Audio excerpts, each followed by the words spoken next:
Wizards of the Coast just announced their newest banned and restricted announcement, as well as their first Alchemy rebalancing changes, and I think this is a big and very important one.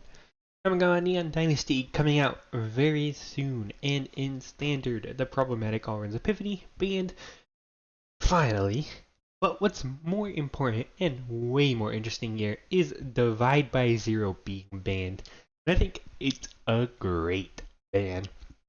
Lier decks were using it to get around the Lier counter thing by bouncing big spells that our opponents would play, or that you would play if you were going against a Lier, and it would just be problematic across the board with Fading Hope as well, basically having 8 ways to protect Lier now from any removal, which is now down to 4. It is just Fading Hope, even if you run all 4 Fading Hopes.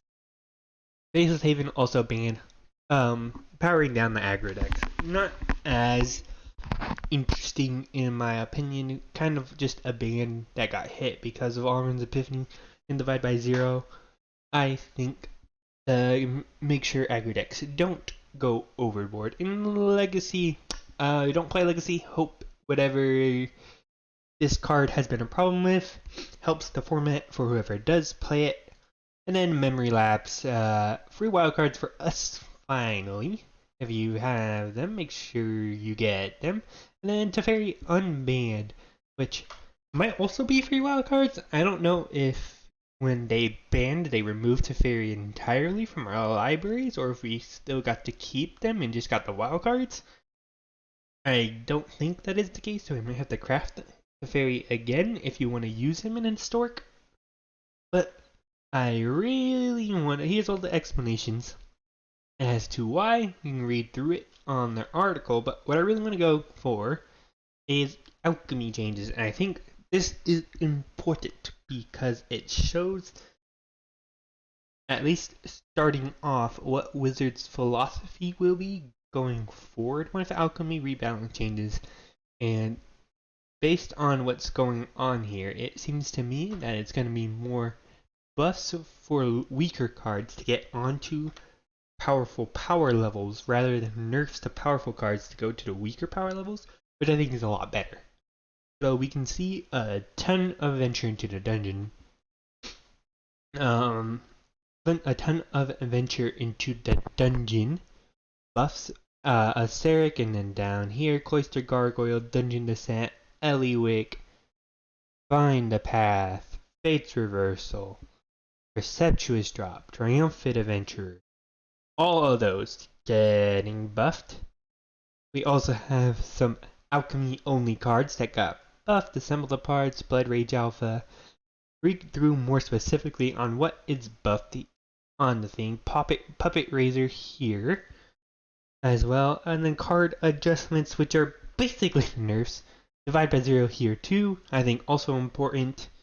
Lier in Alchemy might still be a problem with this.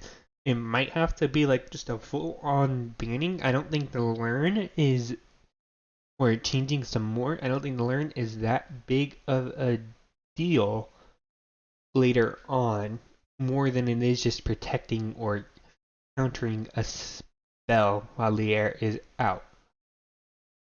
Fearsome Whelp, I also think this might need to change more. We will see when it comes out. At the beginning of your upkeep, I think slows it down a lot. It does what the explanation wants it to do, and I think maybe it'll be okay, especially as the Town Raiser Tyrant changes as well that are coming up soon. But also, there's a new dragon coming in Kamigawa, or a lot of new dragons, and one of them specifically I think can be very problematic that I will have a video up for soon. Then Hullbreaker Horror also can finally be countered. I think it's a great thing. One of the problems I've had with WotC design when it comes to big creatures that have some way to protect themselves in addition to not being able to be countered. Carnage Tyrant is another one where it couldn't be countered and it had hexproof. Really hard to deal with. This one couldn't be countered. It had flash and it could protect itself by bouncing itself or bouncing the spell, as long as you had another the ability to play another spell in your hand when you cast this out. So I think this is a good change. Inquisitor Captain as well. Only being able to activate off of Inquisitor Captain rather than being bounced. It kind of hosed my Blink Captain deck, but that is fine. I'll deal with it. The air.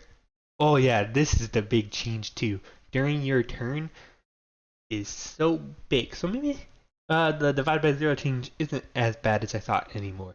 But this is a big change too. Sanguine Brush Stroke slightly nerfed as well. Town Razor Tyrant being less troublesome, targeting non-basics, allowing you to deal with the halls, deal with the caves, deal with the hives, but also still allowed your opponent to play like basic colored or basic land cards and be fine from a destroying land perspective, because Armageddon decks aren't fun at all.